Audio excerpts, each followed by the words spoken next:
We're now going to consider one of the more famous domes of the Middle Ages going into the Renaissance period, and it is the dome of the Cathedral of Santa Maria del Fiore in Florence, Italy.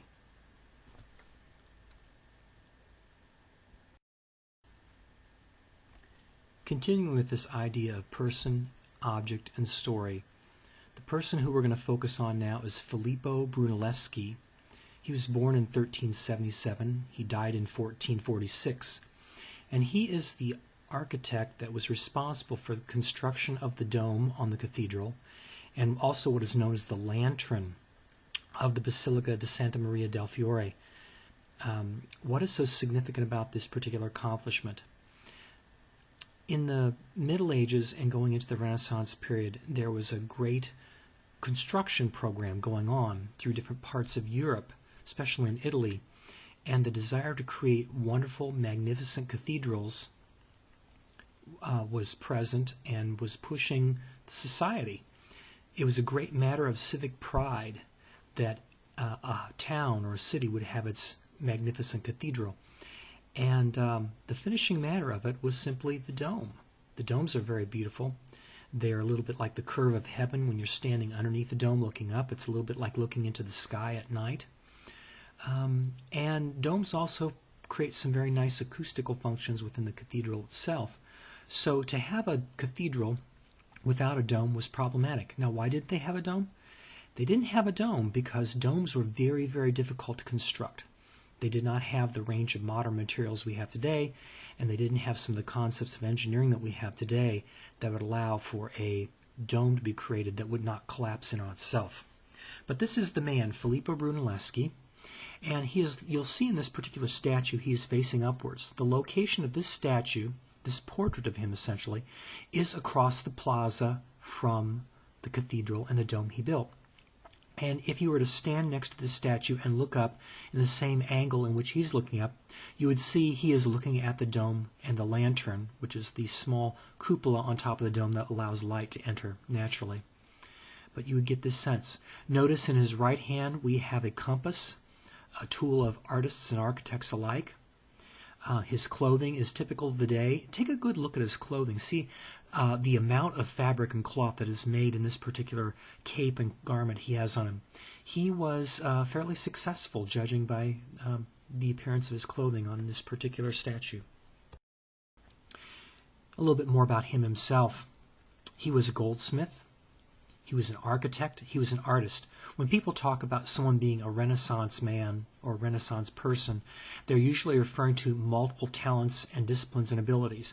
And in the Renaissance period, artists and artisans of all types had to acquire a range of abilities in order to be able to make a good living for themselves. In addition to these particular normal kinds of things that he had, his ability to work in architecture and goldsmithing, and also as a visual artist, he's also credited with the idea of developing linear perspective. And interestingly enough, he did this in combination with some painting work that he was doing at the cathedral. He noticed that there were implied lines of straightness that would diminish towards a single point off in the distance when you would look at buildings, when you'd see objects at length at a particular distance. And so he actually set up an experiment where he was able to create a painting of the baptistry in front of the cathedral. He was able to set up a mirror, and then he was able to look through a small hole in the painting and compare it accurately using his system of linear perspective against the actual object himself. And lo and behold, everything lined up perfectly and beautifully. And it is the system of linear perspective began adopted by the Renaissance artists, and they used it as a way of creating three-dimensional realistic things, especially architectural paintings of types. Here's an aerial view of Santa Maria del Fiore. It was built over quite a period of time, from 1296 to 1436.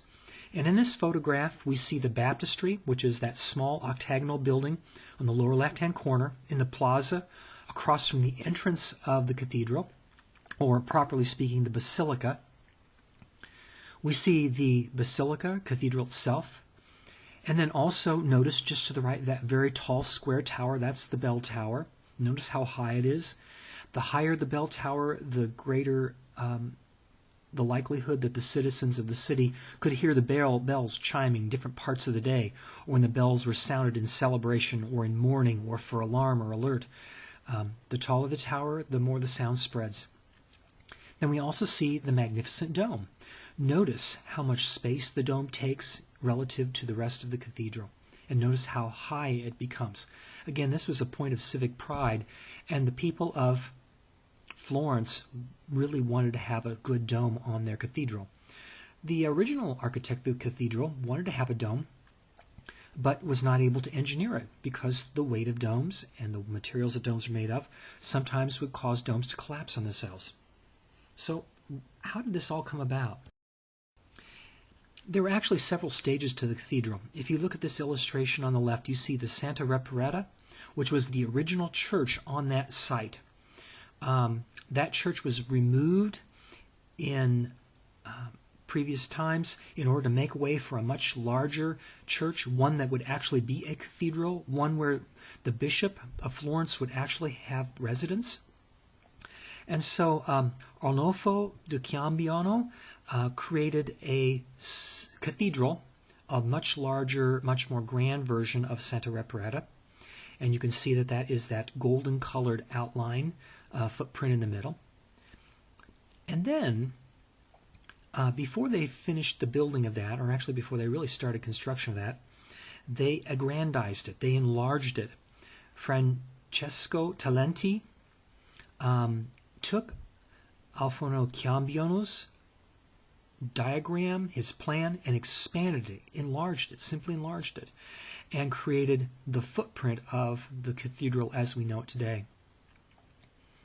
Now, we get up to this point in the story, and we still have a problem because there's no dome, and there's a dire desire to have a dome. So there was a great competition for the dome, and the Medici family, a family's name who you may recognize, very wealthy political and economic business people of the community, sponsored, along with the church, a competition to have architect name who could create a dome, create a design for this dome, to do basically, from an engineering standpoint, what was not possible before. Now, the Medici knew Brunelleschi as a profoundly great artist and architect of the time.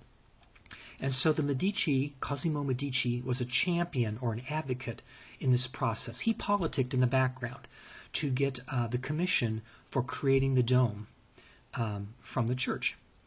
And it's interesting because Brunelleschi was a very nervous kind of person. Some people say neurotic, but he was very nervous, and he was very afraid that people would steal his plans and his engineering ideas on how the dome could be built. So he created a code. He submitted the actual documents using these coded drawings. Well, the church officials really couldn't evaluate it.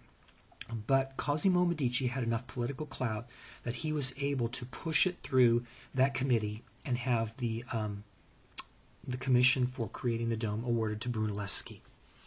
So again, here we see three stages of the cathedral. On the right, we have the statue of Santa Reparata, which is in the current cathedral, and it is again in memory of Santa Reparata, which was the original church that location housed. So back to domes and architecture. Aside from the fact that to have a dome was a matter of great civic pride and the great magnificent city of Florence, the citizens would essentially feel shortchanged, living in probably, in their opinions, the greatest city on earth at the time. Aside from national pride, domes do have a lot of importance in architecture. They provide a natural acoustical amplification that reflects and focuses sound. If you had a priest that was speaking underneath the dome, that priest or the bishop could be heard clearly and easily throughout the main section of the church without any amplification whatsoever that we have today electronically. Now, domes are aesthetically pleasing, and they provide a really wonderful visual contrast to the linear aspects of a room under the dome. From the inside, as I mentioned before, the curve provides an illusion of continuation of space. It's a little bit like looking into the night sky. and seeing stars. Now, some domes actually have an oculus, a small opening that allows light in. And in previous times, in the case of the Romans, the oculus would usually allow for the escape of smoke from burnt offerings in their particular use of the dome. Now, the other nice thing about domes is you can place a dome on top of a cylindrical building, a cylinder, or you can take a square building with a barrel, in other words, some special bracing that allows a transition between the dome and the building. What happens with all this is that a dome can be placed basically on a square or rectangular opening or in a round opening. Either one is fine.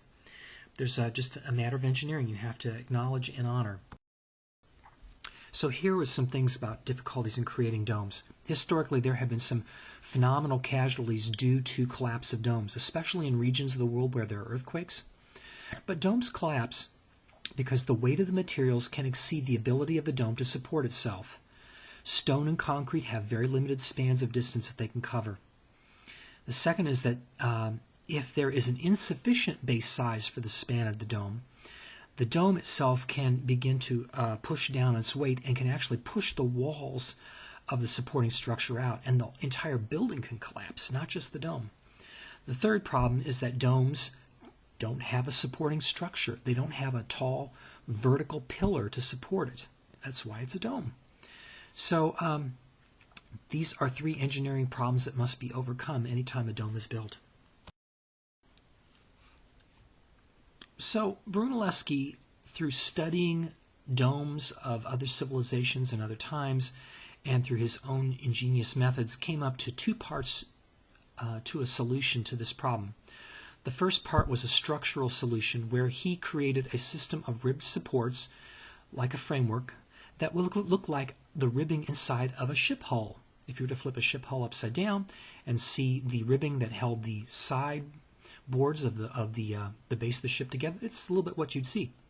Now, in order to keep things from spreading and causing things to collapse outwards, he created a series of interior chains made of stone and iron and wood, and these chains were basically a combination of rods and long beams and poles, and there were a few physical chains as well.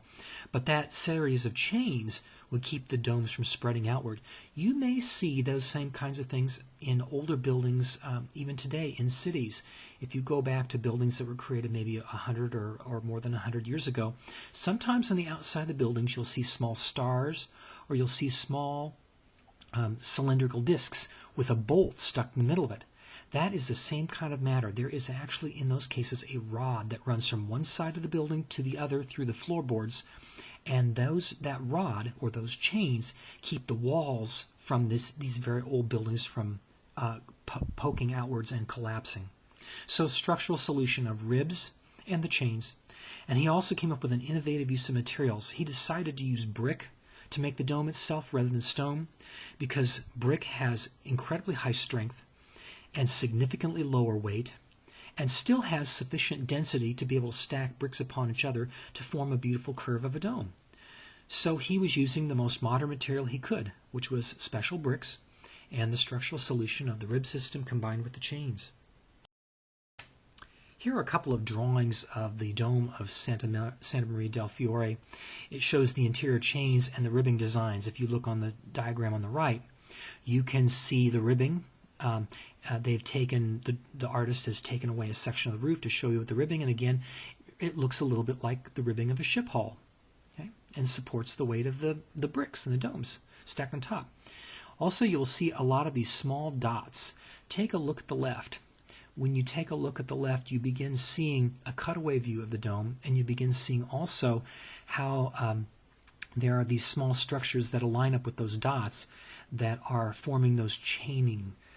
Again, that keeps the dome from pushing outwards and collapsing in on itself. This is the completed dome with the lantern.